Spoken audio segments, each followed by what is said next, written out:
Hello guys, Namaskar. I'm Jitendra. Welcome to Technic channel. Today I take a new topic for you. So guys, उस topic का नाम है भारतीय संवैधानिक विकास। यदि भारतीय संवैधानिक विकास यदि आपको पसंद आए तो वीडियो को सब्सक्राइब अवश्य कीजिए और लाइक कीजिए। राइट, तो देन चलो चलते हैं कि भारतीय संवैधानिक विकास किस तरह होता है। भारतीय संवैधानिक विकास की अवधारणा की यदि बात करते हैं तो सन 1600 ईस्वी में जब भारतीय ब्रिटिश ईस्ट इंडिया कंपनी जब इंडिया में प्रवेश करती है, उस समय से ही भारतीय संवैधानिक विकास की अवधारणा प्रारंभ हो जाती है। इसलिए सन 1600 से 1700 ईस्वी तक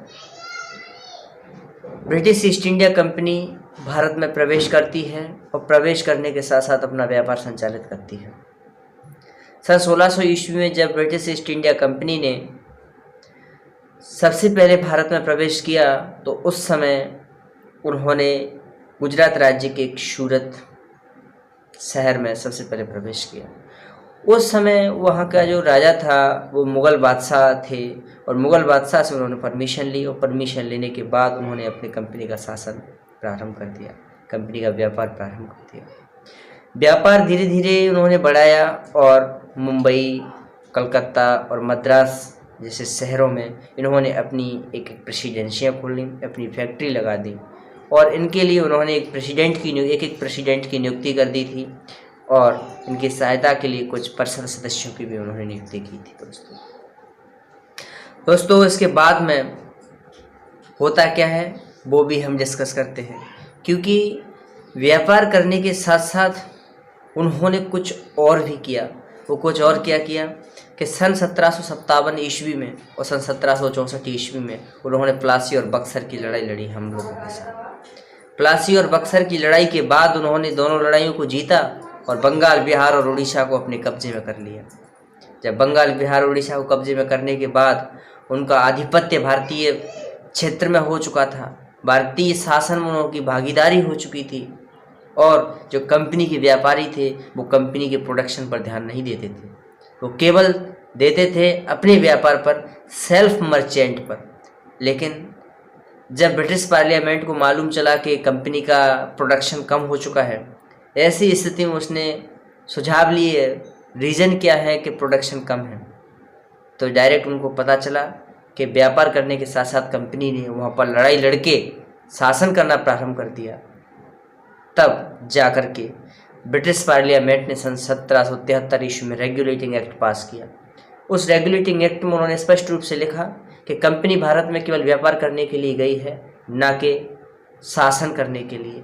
यदि आपने वहाँ पर शासन कर ही लिया है तो बंगाल के गवर्नर जनरल को गवर्नर बना दिया जाए, क्योंकि एक जो गवर्नर होगा वो गवर्नर सभी प्रेसिडेंसियों पर नज़र रखेगा।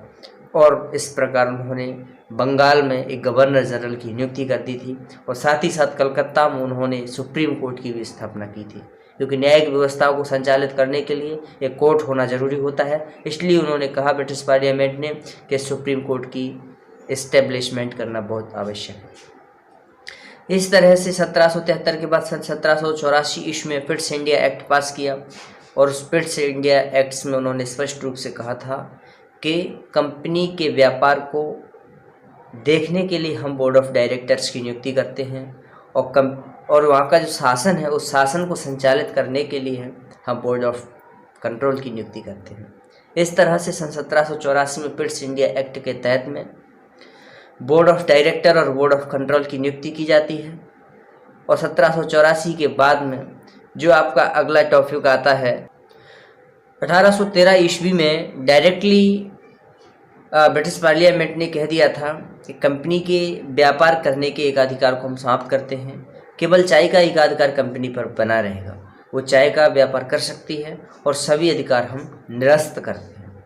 साथ ही साथ 1813 के बाद में उन्होंने एक चार्टर अधिनियम पेश किया 1833 ईस्वी में, और उस चार्टर अधिनियम में उन्होंने स्पष्ट रूप से कह दिया था कि जो बंगाल का गवर्नर जनरल है उस गवर्नर जनरल को हम संपूर्ण भारत का गवर्नर जनरल बनाएंगे, क्योंकि वो गवर्नर जनरल संपूर्ण भारत पर लगातार अपनी नज़र बनाए रखेगा। साथ ही साथ 1833 के बाद में 1853 में भी वो एक चार्टर अधिनियम 1853 के चार्टर अधिनियम में उन्होंने स्पष्ट रूप से कहा था कि भारत में एक कार्यपालिका और एक विधान परिषद बनेगी, क्योंकि विधायी परिषद प्लस कार्यपालिका ये दोनों मिलकर के शासन को संचालित करेंगे।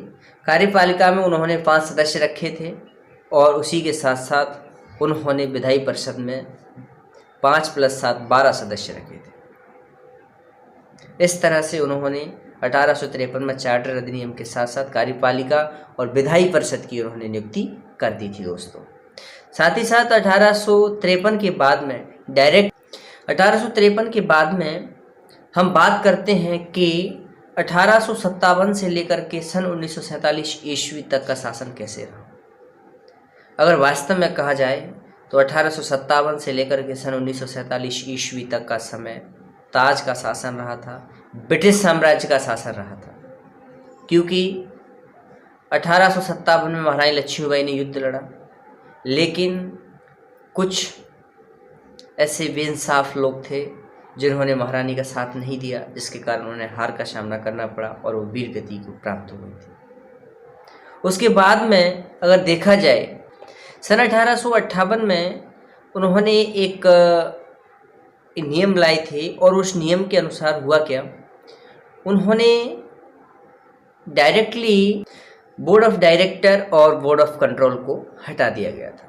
वो इसलिए हटाया था क्योंकि बोर्ड ऑफ डायरेक्टर और बोर्ड ऑफ कंट्रोल की जगह पर उन्होंने भारत सचिव बुलाया था और भारत सचिव की नियुक्ति के साथ साथ उन भारत सचिव की सहायता के लिए कुछ परिषद सदस्यों की भी उन्होंने नियुक्ति प्रारंभ कर दी थी, क्योंकि भारत सचिव की सहायता के लिए कुछ परिषद सदस्यों का होना भी जरूरी होता है।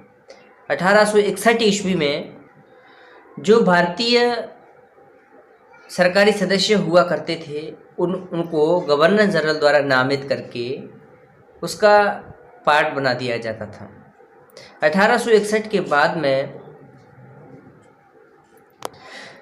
1892 में उन्होंने क्या किया था कि जो प्राइवेट सेक्टर के जो लोग रहते हैं, जैसे आम जनता, उस आम जनता भी शासन में पहुंच सकती है। तो आम जनता को चुनाव की आवश्यकता होती है, तो जो प्रांतीय विधानसभा होती थी वहाँ प्रांतीय विधानसभाओं से चुनाव कराने के बाद में आम जनता को भी भारत परिषद का सदस्य बना दिया जाता था।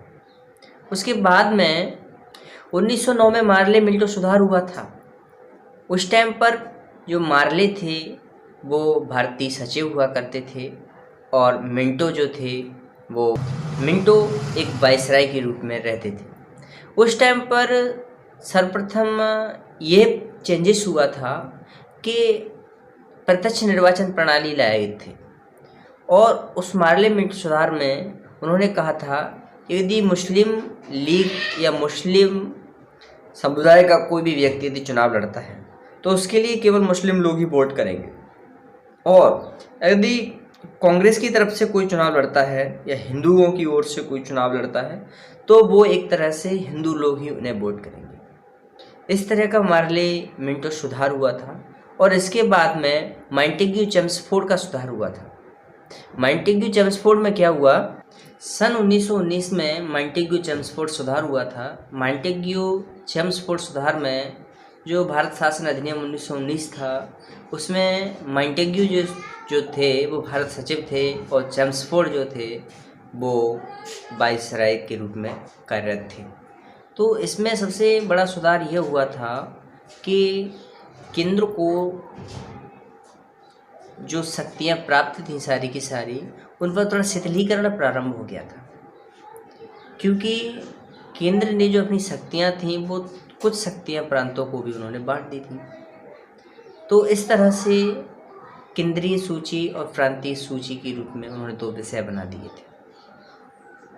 और ये केंद्रीय सूची और प्रांतीय सूची जो थी इसमें कुछ ऐसे मुद्दे थे जो केंद्र की ओर से कुछ महत्वपूर्ण थे, उन्हें केंद्रीय सूची में रख दिया गया, और कुछ ऐसे मुद्दे थे जैसे शिक्षा हुआ, स्वास्थ्य हुआ, उन्हें प्रांतों के लिए रख दिया गया था। बाद में प्रांतीय जो व्यवस्था थी उस व्यवस्था को भी 2 भागों में बांट दिया गया था। इसमें हस्तांतरित विषय आते थे और आरक्षित विषय आते थे। हस्तांतरित विषय में वो विषय आते थे जो एक सामान्य शिक्षा, स्वास्थ्य जैसी व्यवस्थाएं होती थी, लेकिन आरक्षित विषय में कानून, वित्त व्यवस्था जैसी विषय आते थे। इसलिए कानून और वित्त जैसी व्यवस्थाओं को डायरेक्टली केंद्र के हाथों दे दिया गया था और उसका जो नेतृत्व करता था वो गवर्नर करता था, क्योंकि सबसे ऊपर केंद्र में गवर्नर ही हुआ करता था। लेकिन गवर्नर किसी विशेष स्थिति में ही वह आगे आता था। इस तरह से मॉन्टेग्यू चेम्सफोर्ड सुधार हुआ सन 1919 में। मॉन्टेग्यू चेम्सफोर्ड सुधार के बाद 1935 में कुछ और सुधार हुआ। भारत शासन अधिनियम 1935 में कानून बनाने के लिए कुछ सूचियां बनाई, जैसे केंद्रीय सूची होती है, प्रांतीय सूची होती है और संवर्ती सूची होती है। केंद्रीय सूची में जो भी विभाग थे उनके लिए कानून बनाने का अधिकार केंद्र का होता था, और जो प्रांतीय सूची थी उसमें जो भी विभाग थे उसके लिए केवल कानून बनाने का अधिकार प्रांतों का होता था। एक संवर्ती सूची थी। संवर्ती सूची में केंद्र और प्रांत दोनों ही कानून बना सकते हैं, लेकिन वो कानून या प्रांत बनाए या केंद्र, जो बेटर होता था, जो कानून को बेटर बनाना होता था, वो डिसीजन फाइनली सेंट्रल गवर्नमेंट का होता था। इस तरह से भारत शासन अधिनियम 1935 में ये तीनों सूचियों की कानून बनाने के लिए निर्माण किया गया था। उसके बाद में 1935 से डायरेक्टली 1942 ईस्वी में क्रिप्स मिशन भारत आया था, और क्रिप्स मिशन जो था वो भी कुछ बदलाव करना चाहता था। वो चाहता था कि भारत में एक संवैधानिक विकास हो, संविधान का एक पर्टिकुलर रूप से निर्माण हो। तो क्रिप्स मिशन की क्या क्या बातें थी वो हम डिस्कस करें।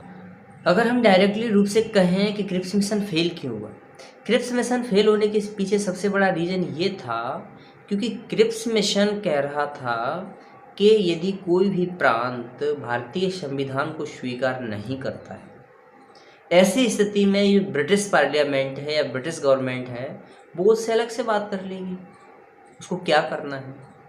लेकिन उस टाइम पर कांग्रेस नहीं चाहती थी कि एक खंडित भारत का निर्माण हो, कांग्रेस चाहती थी एक अखंड भारत का निर्माण हो।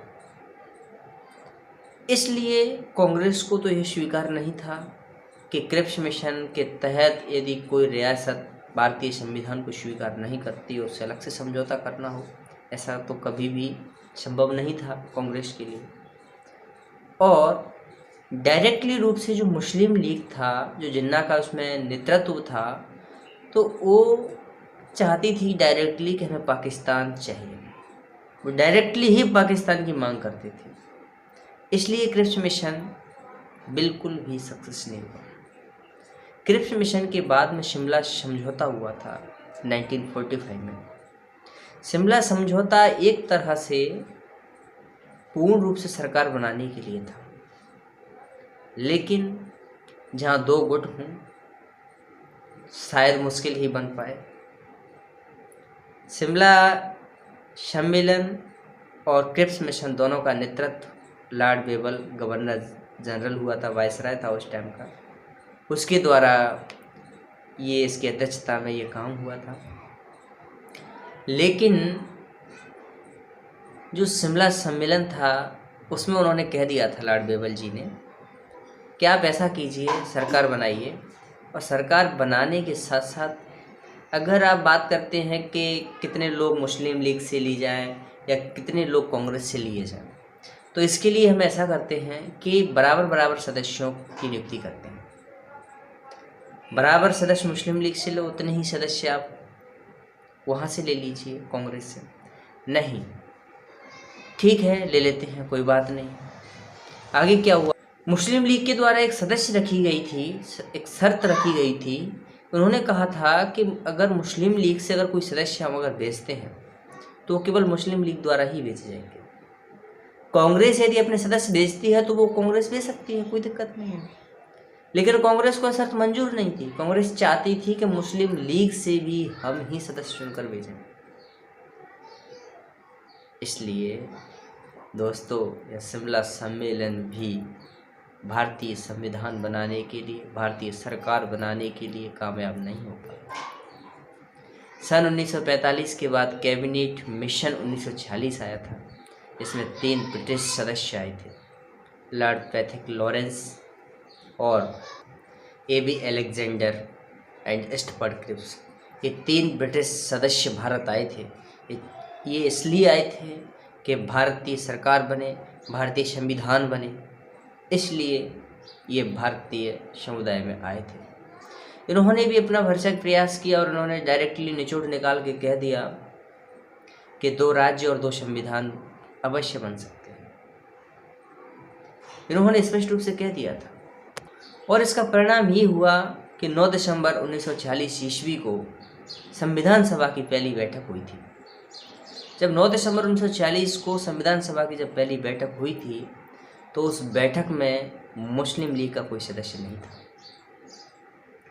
वो मुस्लिम लीग का सदस्य इसलिए नहीं था कि वो नहीं चाहता था कि जो गुट संबंधी व्याख्या चल रही है वो इस चीज़ में नहीं समझ पाए।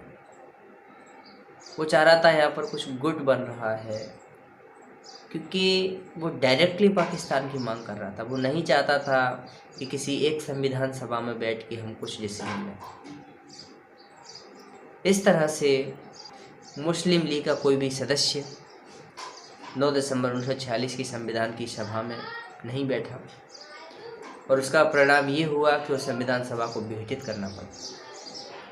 उसके बाद में 20 फरवरी 1947 ईस्वी को ब्रिटिश पार्लियामेंट ने डायरेक्टली कह दिया था कि जून 1948 तक ये ब्रिटिश संपूर्ण रूप से भारत में से शासन समाप्त करके अपने वतन लौट जाएंगे।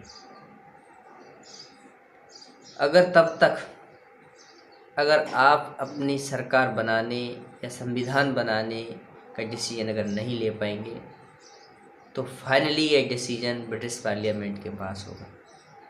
वो किसे सत्ता सौंपेगी वो तो वही जानती है। इसके लिए सत्ता हस्तांतरण के लिए उन्होंने गवर्नर जनरल लॉर्ड माउंटबेटन को गवर्नर जनरल बनाकर भारत भेज दिया।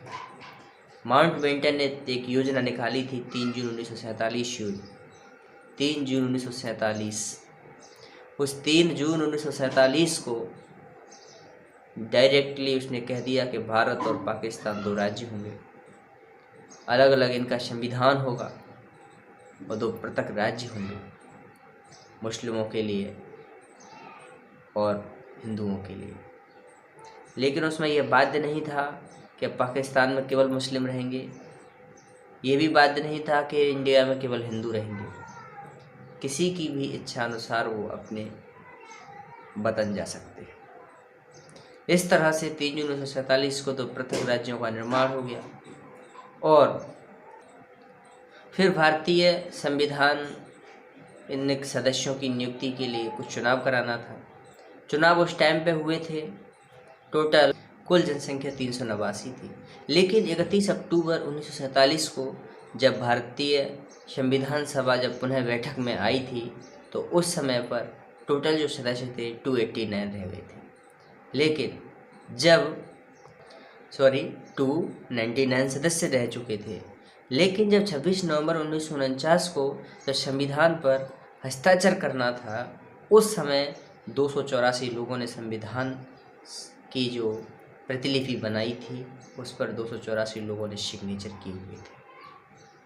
परंतु से संविधान को 26 जनवरी 1950 ईस्वी को लागू किया था।